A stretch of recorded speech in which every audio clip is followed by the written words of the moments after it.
Alô, alunos, alô, alunas, aqui quem fala é o professor Chico Scott. Muito bom estar na companhia de vocês, muito bom aí dar início ao nosso terceiro bimestre. Bom, hoje estou até uniformizado aqui, né, com a camisa do Edificar, embora isso não faça muita diferença, porque só aparece meu rosto, pelo visto, mas vamos lá. Sou o professor Chico Scott, tá? E hoje nós veremos sujeito e predicado. Essa aula aqui é uma aula fornecida pelo Centro Educacional Edificar. E para você, pegue seu livro lá na página 104 que nós vamos utilizá-lo hoje. Se você, por um acaso, ainda não está com ele em mãos, aperte pausa, pegam e abra na página 104.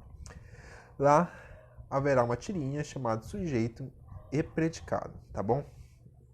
Então, olha só. A tirinha que aparece lá no livro é essa aqui, lá em análise linguística. Vou ver se eu enxergo aqui, que está muito pequeno no livro e está muito pequeno aqui na tela. Mas sujeito e predicado faz parte daquilo que nós chamamos de termos essenciais da oração. E veja só, essa palavrinha aqui, essenciais. Meu Deus, Chicote, essencial é algo muito importante.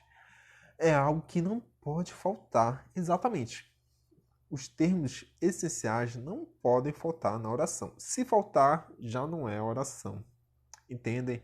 Então, obrigatoriamente, o sujeito terá que aparecer. Obrigatoriamente, o predicado terá que aparecer. Certo? Muitas vezes o sujeito ele vem oculto, muitas vezes o sujeito é indeterminado, mas a priori, sem esses dois termos, não haverá oração, tá? Então, olha só, vamos ler a tirinha, tá? Luísa, você sabe o que é sujeito? A professora disse que é o ser que pratica a ação verbal. É não, Luísa. Alguns verbos não expressam ações. Por exemplo, Luísa é burra. O verbo expressa nenhuma ação. Expressa sim! A ação dela aí com raiva. Então, muito bacana essa tirinha, né? Olha só.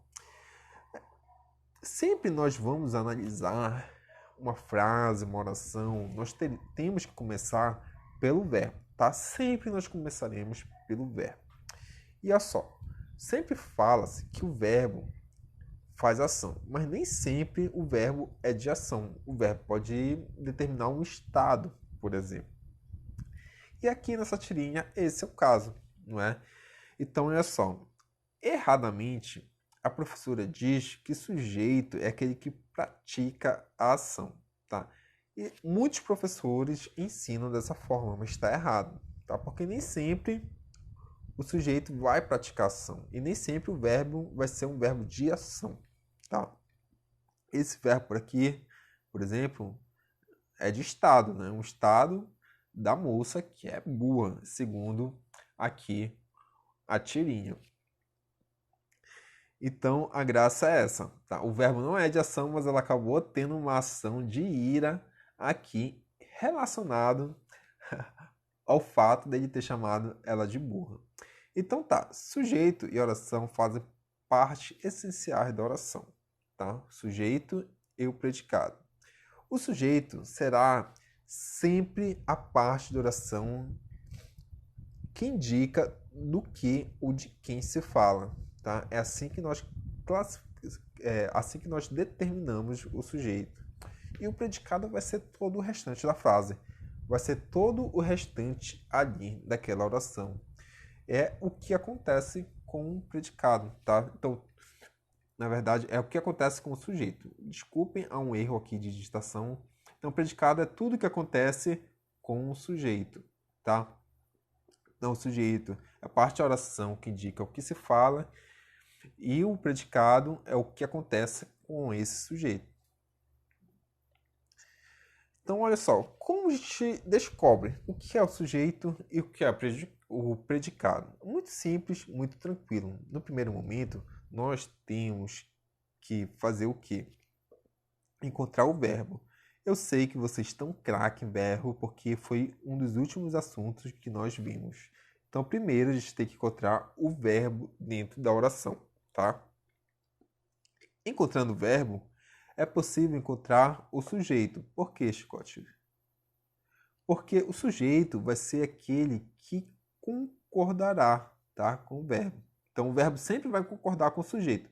Se o sujeito for plural, se o sujeito for feminino, enfim, como o sujeito estiver, o verbo vai ter que concordar com ele. Lembre que o verbo é uma classe gramatical bastante flexível, que o verbo ele pode ter várias terminações, pode ter várias modificações. E um dos fatores que fazem ele mudar é o sujeito, tá? Então, olha só. Sujeito é o termo com o qual o verbo concorda, né? Isso eu já falei aqui. Vou dar um exemplinho aqui básico para vocês. Olha só, vejam essa frase aí. As roupas estão sujas. As roupas estão sujas.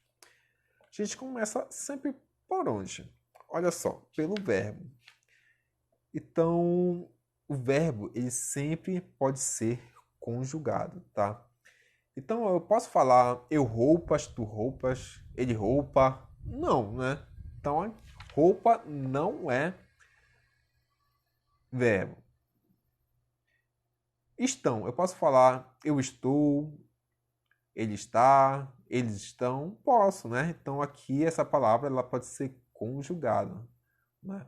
Então, aqui estão será o nosso verbo, tá? E roupas será o nosso sujeito, porque aqui percebam que esse verbo está no plural. E ele está concordando aqui com roupas. Então, vejo aqui que roupas também está no plural. Então, aqui será o nosso sujeito. Você descobriu quem é o sujeito? Todo o restante daqui até aqui será o nosso predicado. Inclusive, o verbo faz parte do predicado, tá? Então, sujeito vai ser aquele com o qual o verbo concorda e o predicado vai ser todo o restante aí da frase. Olha só, de quem nós estamos falando aqui? Da roupa, não é mesmo? Olha, sujeito sempre de quem se fala. Estamos falando da roupa, sujeito, tá? O predicado é tudo relacionado ao sujeito, né? Quem é que está suja? A roupa, o sujeito. Muito simples, muito fácil. Não é verdade? Olha só, vou trazer aqui alguns exemplos para massificar bem, para ficar bem claro na cabeça de vocês, certo? Olha esse exemplo aqui. Professores e alunos fizeram um acordo. Nós, eu e tu, fizemos um acordo. Você lembra, né? Quando voltar às aulas, vocês vão me dar chocolate. Exatamente, esse é o nosso acordo. Brincadeiras à parte, nós temos que sempre começar por onde? Pelo verbo. Será que professores é o verbo? Eu professoro, tu professores, eles professoram. Não fica estranho? Então não é verbo. É o que? Substantivo. Bora ver se aluno dá para conjugar? Eu aluno, tu alunas. Não, também fica estranho, né? Nós alunamos. Não dá, não. Bora ver o fizeram. Eu fiz, tu fizeste, eles fizeram. Ah, então isso aqui dá para conjugar. Então isso aqui é o verbo, tá? Ele que expressa aqui uma ação de fazer, tá? Então, aqui encontramos nosso verbo. Logo, percebam que fizeram está no plural. Não foi uma pessoa, não foi duas. Foram várias pessoas. Então, esse verbo ele está concordando com o sujeito aqui, que é o sujeito composto, tá? Professores, não foi um professor, não foi dois, foram vários professores, foram vários alunos, fizeram um acordo, tá? Então, percebo que o verbo está no plural e o sujeito está no plural também, tá? Encontramos nosso sujeito aqui. Em contrapartida, o nosso predicado vai ser tudo o que vier depois do sujeito. Se o sujeito é isso aqui, então tudo que vier depois é predicado, tá? Então, tudo isso aqui, ó, que vai daqui até aqui é predicado. Inclusive, o verbo é predicado, faz parte do predicado. Muito fácil, muito simples, não é? Vamos ver mais um exemplo. A água estava contaminada. Como eu já falei para vocês, sempre a gente começa por onde? Pelo verbo. Não dá para conjugar água. Eu água, tu águas, eles água. Então não dá para conjugar água. Então, nosso verbo aqui é estava. Né? Eu estou, tu estás. E aqui o verbo está concordando com o sujeito que é água. Encontramos nosso sujeito. Então percebo aqui que água está no singular, tá? Só não são as águas. Se tivessem águas, o verbo obrigatoriamente deveria estar no plural. Né? As águas estavam contaminadas, não é? Mas olha aí, encontramos lá sujeito e verbo. Predicado vai ser sempre o que? O restante. Então, daqui até aqui será nosso predicado. O verbo está dentro do predicado, tá? Muito simples, muito fácil, não é mesmo? Vamos continuar? Olha só. Organizamos uma festa surpresa para a nova aluna. Vamos lá. A gente tem que começar sempre por onde? Pelo verbo. E onde está o verbo aqui, Chicote? Olha, o verbo está logo aqui de cara. Organizamos. Esse é o verbo. Eu organizo, tu organiza, não é? Então, era o verbo veio logo no início, não tem sujeito. Chicote, essa frase não tem sujeito. Olha, não é bem assim. Organizamos uma festa surpresa para a nova aluna. Quem organizou? Nós, né? Então é um sujeito oculto. Existe um nós bem aqui diante de organizamos. Só que ele não aparece. Como a gente sabe que é o nós? Porque essa terminação aqui, amos, né? Quer dizer que está no plural, na segunda pessoa do plural, ou seja, nós, não é? Então aí dá para entender que nós organizamos uma festa surpresa para nova aluna. Tá, já que o sujeito é o oculto, nesse caso aqui, toda essa oração será o quê? Predicado, certo? Tudo isso vai ser predicado. Quando o sujeito for oculto, tudo isso será predicado. Muito fácil, tá? Vamos mais um exemplo? Olha aqui. Choveu a noite toda. Nossa, um sonho com esse calor que tá hoje. Seria um sonho chover a noite toda. Dormiria até de nesse sol. Então, olha só. Onde está o verbo? Bem aqui, ó. Choveu. Só que esse é um verbo impessoal. É um verbo que não precisa de sujeito. Quem choveu, né? Apenas choveu. É um fenômeno da natureza. Então não há sujeito aqui, não é? Mas nesse caso, quando não há sujeito, toda essa oração vai ser predicada, tá? Toda essa oração vai ser predicada. Pensando nisso, nós vamos lá para o livro de vocês, lá para a página 106, tá bom? Página 106, e nós vamos fazer a leitura, exatamente. Vamos fazer a leitura desse texto que aparece aí no tópico prática linguística. Eu particularmente gostei muito desse texto, muito mesmo. Bom, como vocês podem ver aqui, vamos ler esse texto, mas eu vou tirar aqui meu rostinho para facilitar a leitura de vocês, tá? Acompanhe aí pelo livro, se você estiver com o livro. Astrologia escrita nas estrelas. Houve um tempo que todo bom cientista sabia fazer um mapa astral. Esta é uma exposição de como a astrologia foi decisiva para a origem da ciência moderna. De uma coisa, pouca gente duvida. Conhecimento básico sobre o movimento dos astros no céu são patrimônio da humanidade. Desde que o mundo é mundo, monumentos pré-históricos que dão testemunho desse conhecimento aparecem no planeta todo. E não havia tecnologia avançada, aliás, tecnologia nenhuma, para entender o traçado do Sol, da Lua, dos planetas, das estrelas. Entre as evidências mais antigas desse saber estaria uma estatueta de marfim de mamute, com mais de 30 mil anos de idade, encontrada na Alemanha. Segundo um especialista em arqueoastronomia, os conhecimentos astronômicos dos povos antigos, essas estatuetas, como forma humana estilizada da cabeça de leão, seriam uma das representações da constelação de Órion. De qualquer forma, as constelações são reconhecidas como tais há vários milhares de anos. Quase tão antiga quanto esse conhecimento é a percepção de que o Sol traça um caminho que hoje sabemos ser apenas aparente, pois quem se move é a Terra, pelo céu ao longo do ano, e que esse trajeto determina as estações e que algumas estrelas chamadas hoje de planeta movimentam-se também pela abóbada celeste, enquanto outras permanecem aparentemente paradas ali o tempo todo. Monumentos com uma idade entre 5.000 e 10.000 anos deixam claro que já se sabia calcular momentos solstícios de inverno, data usada hoje para marcar o início dessa estação que define o momento em que um dos hemisférios da Terra recebe menos luz solar durante o ano.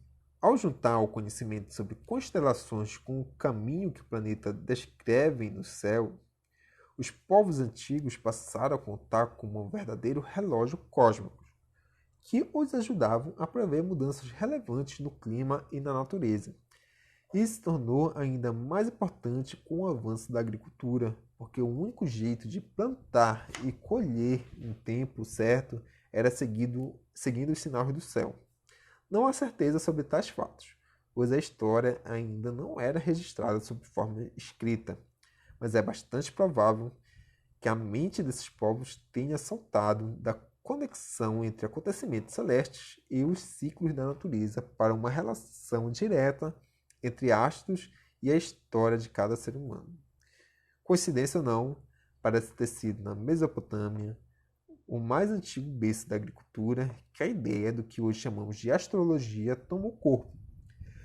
Cerca de 1.000 anos antes de Cristo. Meu Deus, é muito tempo, não é? Os assírios e os babilônios já sabiam prever com precisão eclipses do Sol e da Lua. E, além disso, as tabuletas de argila usadas como livros para esses povos do atual Iraque, arqueólogos encontravam predições que associavam a mudança no céu a calamidades na Terra. E dessa região, o mais antigo mapa astral traçado para o nascimento de uma criança que veio no mundo no ano de 410 a.C., na atual Bagdá. Então, é muito, não é, gente? É muito antigo aí esse conhecimento dos astros, esse conhecimento aí dos planetas. Eu, particularmente, é um assunto que me interessa muito, vocês sabem disso. E é muito interessante, não como forma de crença, pelo menos para mim, mas uma forma de brincar, uma forma de compreender aí um pouco os astros, não é? Então, muito bacana esse texto, muito interessante, mostra aí que o conhecimento humano ele é muito antigo, né? Principalmente a astrologia, que a gente pensa que hoje que a astrologia só exista por conta da tecnologia, por conta dos telescópios, mas que nada.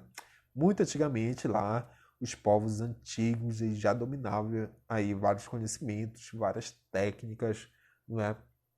Então, pensando nisso, nós vamos ver aí a questão 1, que diz o seguinte: o texto Astrologia escrito nas estrelas é um exemplo de artigo de divulgação científica. Aponte 3 características que permitem essa classificação. Eita, coronavírus. É brincadeira. Então, gente, o que faz com que esse texto aqui, Astrologia escrito nas estrelas, seja considerado um artigo de divulgação científica? Então, se você respondeu algo semelhante a isso aqui, é predominantemente positivo, tem uma intenção comunicativa de informar, apresentar uma linguagem acessível, você acertou, tá? Se você colocou um desses elementos aí. Então, ele está expondo aqui um conhecimento, né, um saber que desde os povos antigos se estuda a astrologia, como ela interfere na Terra, como interfere na agricultura, como interfere nos seres humanos. Então, está expondo aqui o conhecimento que é milenar, não é? E uma linguagem acessível, uma linguagem clara.